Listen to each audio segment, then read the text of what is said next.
क्रिया पढ़ने जा रहे हैं। पिछले वीडियो में हमने संज्ञा, संधि, सर्वनाम आदि के बारे में पढ़ा था। आज क्रिया के बारे में, उसकी विशेषताओं के बारे में पढ़ेंगे। क्रिया क्या है?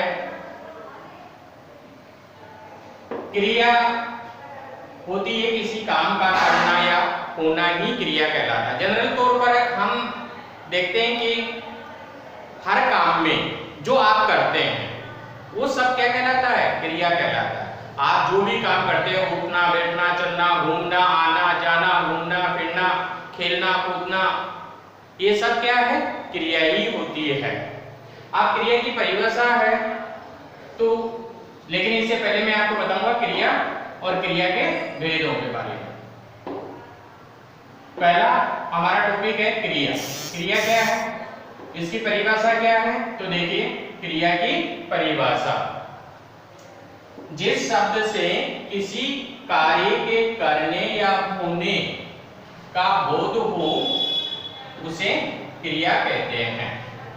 जैसे वर्षा हो रही है, वर्षा हो रही है, मोर नाचता है। यहां पर जो होना है, नाचना है, ये क्या है? ये क्रिया है। अब बात आती है कि क्रिया है क्या? तो देखिए, क्रिया जो है ये एक क्रिया एक विकारी शब्द है। क्या है? विकारी शब्द है क्रिया। और यह लिंग, वचन और पुरुष, किस किस के? लिंग, वचन और पुरुष के अनुसार बदल जाती है। मैंने आपको बताया कि लिंग, वचन और पुरुष के अनुसार बदलती है, बदल जाती है। और इसका जो मूल रूप होता है, किसका? क्रिया का जो मूल रूप होता है, क्रिया का मूल रूप क्या कहलाता है? धातु कहलाता है। क्या कहलाता है? धातु कहलाता है। क्रिया का मूल रूप धातु कहलाता है। अब ये सब चीजें क्या है? क्रिया ही है। खाना, पीना, खेलना, पढ़ना, लिखना, रोना, आना जाना आदि, ये सब क्या है? क्रिया है। अब इसमें देखो, पहचान का एक सबसे आसान तरीका है। क्या? जहां ना आ जाए, पहचान लीजिए वो क्रिया है। क्या है? जहां ना आ जाए वह क्या है? क्रिया है। लास्ट में ना आता है। ठीक है। अब बात आती है दूसरा, क्रिया के भेद। तो क्रिया के जो है, कर्म के आधार पर क्रिया के दो भेद होते हैं। किसके आधार पर? कर्म के आधार पर क्रिया के दो भेद होते हैं। कौन कौन से? पहला सकर्मक क्रिया और अकर्मक क्रिया। अब देखो, इसका भी एक बहुत ही बढ़िया आसान तरीका है। क्या? कि सब सकर्मक क्रिया है, अकर्मक क्रिया आपसे एग्जाम में पूछी जाती है। इनके एग्जाम्पल देकर के वहां हम डिसाइड नहीं कर पाते कि इसमें सकर्मक क्रिया है या अकर्मक क्रिया है। फॉर एग्जाम्पल के तौर पर, जैसे मैंने आपसे बताया कि मोर नाचता है, ठीक है। अब यहां आप बताइए कौन सी क्रिया है? अकर्मक। कौन सी? अकर्मक। कैसे? इसकी पहचान मैं आपको बताता हूं। बहुत सिंपल सा तरीका है। अगर आपको क्या किसे किसको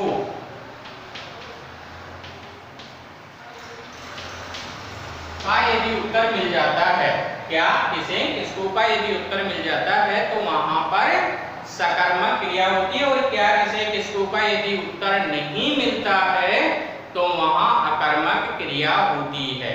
कई बार क्या होता है कि कई बार एक का तो मिल जाएगा लेकिन दूसरे में नहीं मिल पाता है। अब आप कहेंगे सर आपने तो कहा था कि यहाँ सकर्मक क्रिया है। तो ऐसे में जो है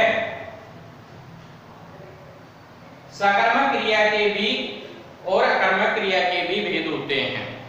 पूर्ण सकर्मक क्रिया, अपूर्ण सकर्मक क्रिया, पूर्ण अकर्मक क्रिया, अपूर्ण अकर्मक क्रिया। अब आ जाइए सकर्मक क्रिया क्या है।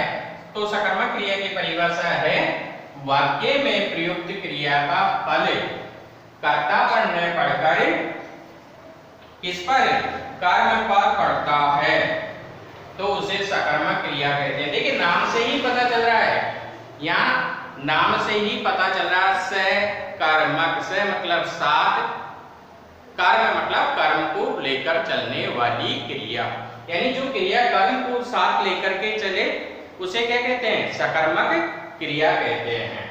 तो मैंने आपको बताया कि जो वाक्य में प्रयुक्त क्रिया का फल किस पर है, कर्ता पर न पड़कर किस पर पड़े, कर्म पर पड़े, तो उसे सकर्मक क्रिया कहते हैं।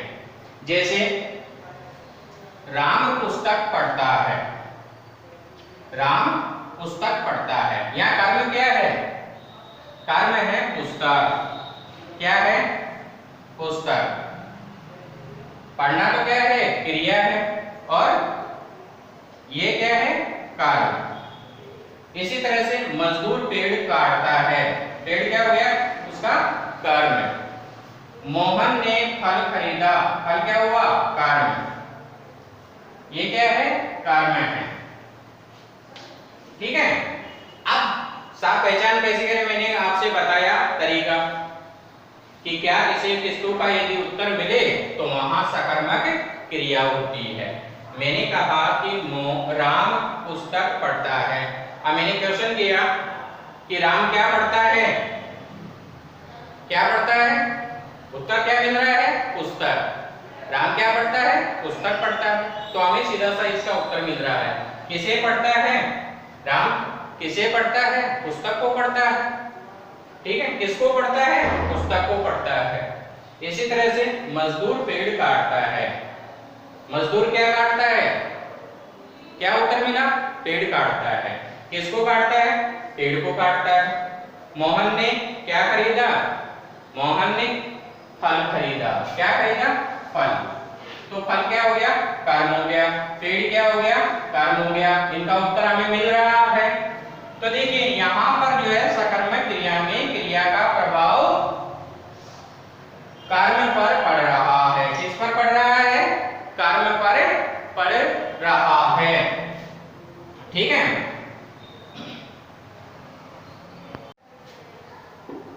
सकर्मक क्रिया के भेद, सकर्मक क्रिया के भेद होते हैं पूर्ण एक कर्मक क्रिया, दूसरा है पूर्ण द्विकर्मक क्रिया, तीसरा है अपूर्ण सकर्मक क्रिया।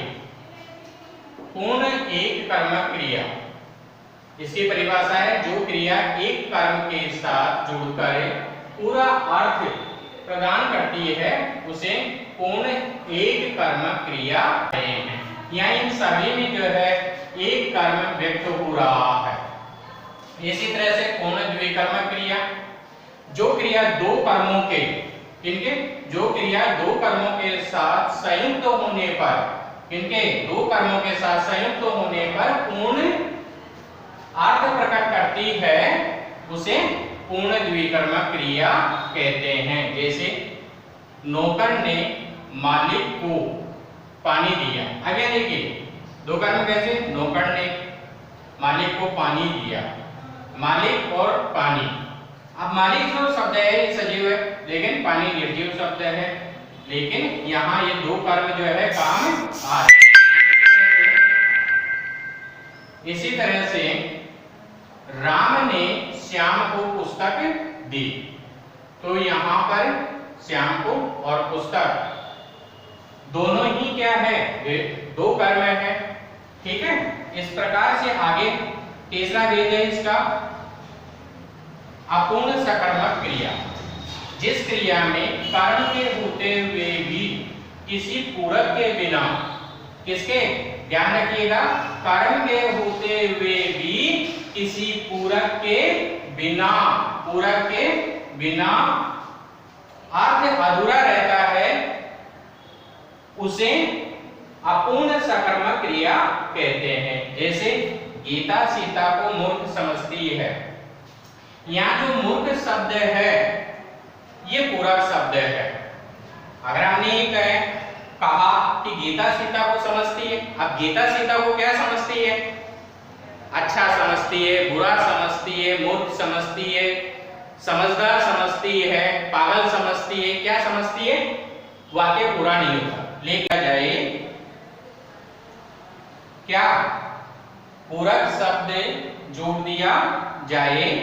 गीता सीता को मूर्ख समझती है, गीता सीता को समझदार समझती है। तो यहाँ समझती है क्रिया, लेकिन क्रिया का कर्म सीता ये भी उपस्थित है, और किंतु मूर्ख पूरक जो शब्द है ये अर्थ को अपूर्ण व्यक्त करता है, यानी इसके बिना, पूरक शब्द के बिना वाक्य ये पूरा नहीं होगा। इसके लिए वाक्य पूर्ण करने के लिए इसका होना जरूरी है।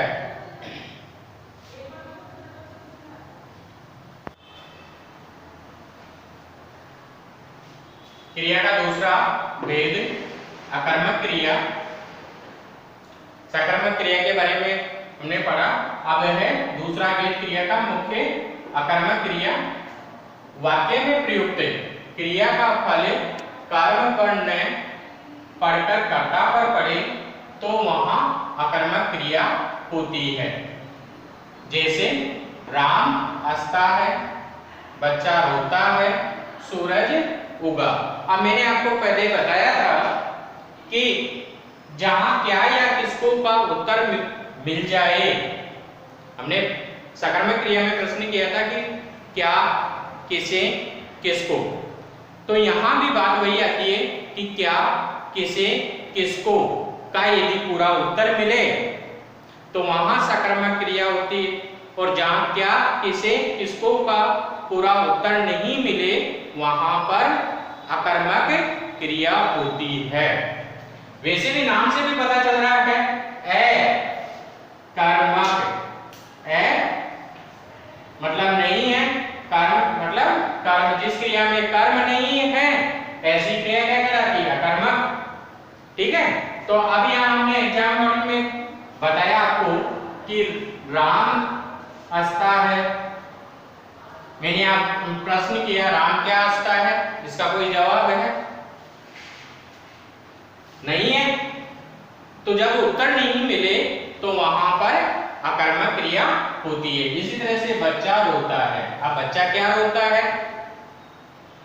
बच्चा किसे रोता है, किसको रोता है, इसका कोई उत्तर नहीं है।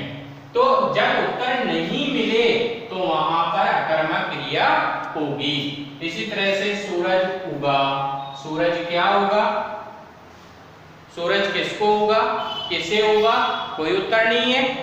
तो ऐसी स्थिति में यहां भी अकर्मक क्रिया ही होगी।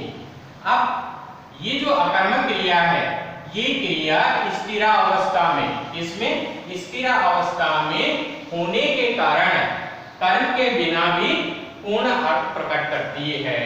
क्योंकि यहां पर क्या हो रहा है? पूर्ण अर्थ तो प्रकट हो रहा है। ठीक है। कैसे?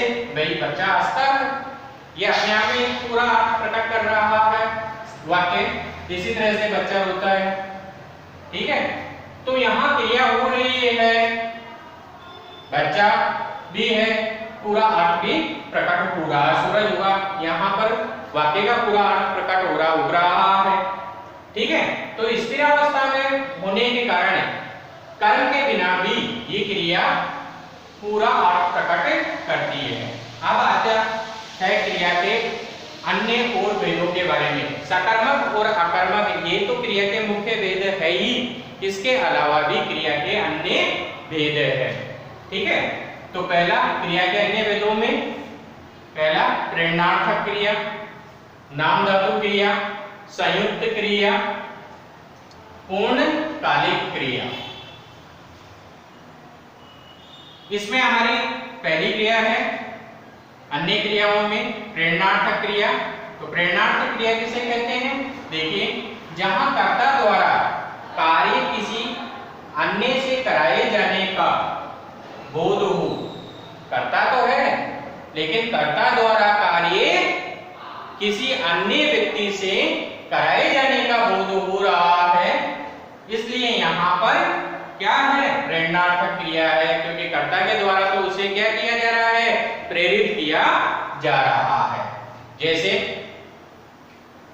रमा ने कविता से लेख लिखवाया, अध्यापक ने विद्यार्थी से गृह कार्य करवाया। ठीक है, श्याम से खेत जुतवाया।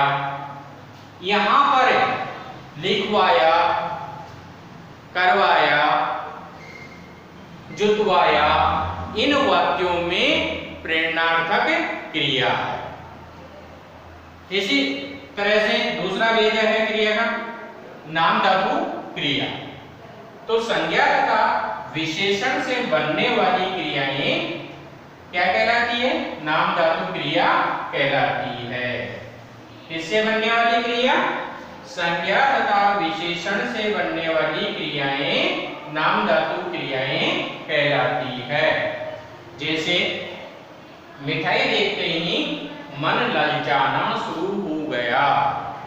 यहाँ ललचाना जो शब्द है ये नाम धातु क्रिया के तहत आ रहा है। इसी तरह से मान लीजिए ललचाना, लज्जा शब्द है उससे बना लज्जाना। ठीक है, मुस्कुराना शब्द है मुस्कुराना। तो इस तरह से जो है नाम धातु क्रियाओं में भी अन्य इनके एग्जाम्पल देखने को हमें मिलेंगे। इसके बाद में अगला है हमारा क्रिया। जो क्रियाएं दो धातुओं के योग से बनती है उन्हें संयुक्त क्रिया कहते हैं। देखिए संयुक्त का मतलब एक से अधिक क्रियाएं जब मिलकर के शब्द का निर्माण करती है तो ऐसी क्रियाओं को संयुक्त क्रियाएं कहते हैं। तो यहाँ पर भी दो धातुओं के योग से जो क्रिया बनती है उन पर संयुक्त क्रिया कहते हैं। जैसे बालक सोकर उठ बैठा, उठ बैठा। इसी तरह से मैंने सब कुछ जान लिया। ठीक है, इसके बाद में चौथी क्रिया है पूर्वकालिक क्रिया। पूर्वकालिक क्रिया क्या होती है? जहां मुख्य क्रिया का होना किसी अन्य क्रिया के होने के बाद पाया जाए।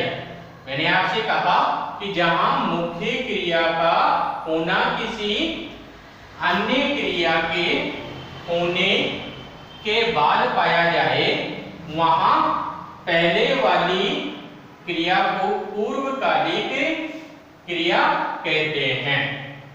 जैसे मैं ये कार्य पूर्ण करके ही सोऊंगा। अब यहां करके जो शब्द है ये अपने आप में क्रिया के पूर्व होने का भाव प्रकट कर रहा है। इसी तरह से तुम ये पत्र उसे देकर लौट आना। तो सीधी सी पहचान है कि पूर्वकालिक क्रिया के साथ कर के या करके शब्दांशों का अवश्य प्रयोग होता है। अवश्य क्या होता है? प्रयोग होता है।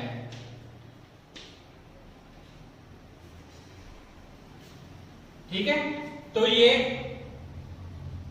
हमारी क्रिया पूर्ण हो गई है। ये हमारी क्रिया पूर्ण हो गई है। उम्मीद है कि आपको हमारा ये वीडियो अच्छा लगा होगा। यदि अच्छा लगे तो आप सब्सक्राइब और लाइक करना न भूलें ताकि हम और अधिक वीडियो बना सकें। Thank you.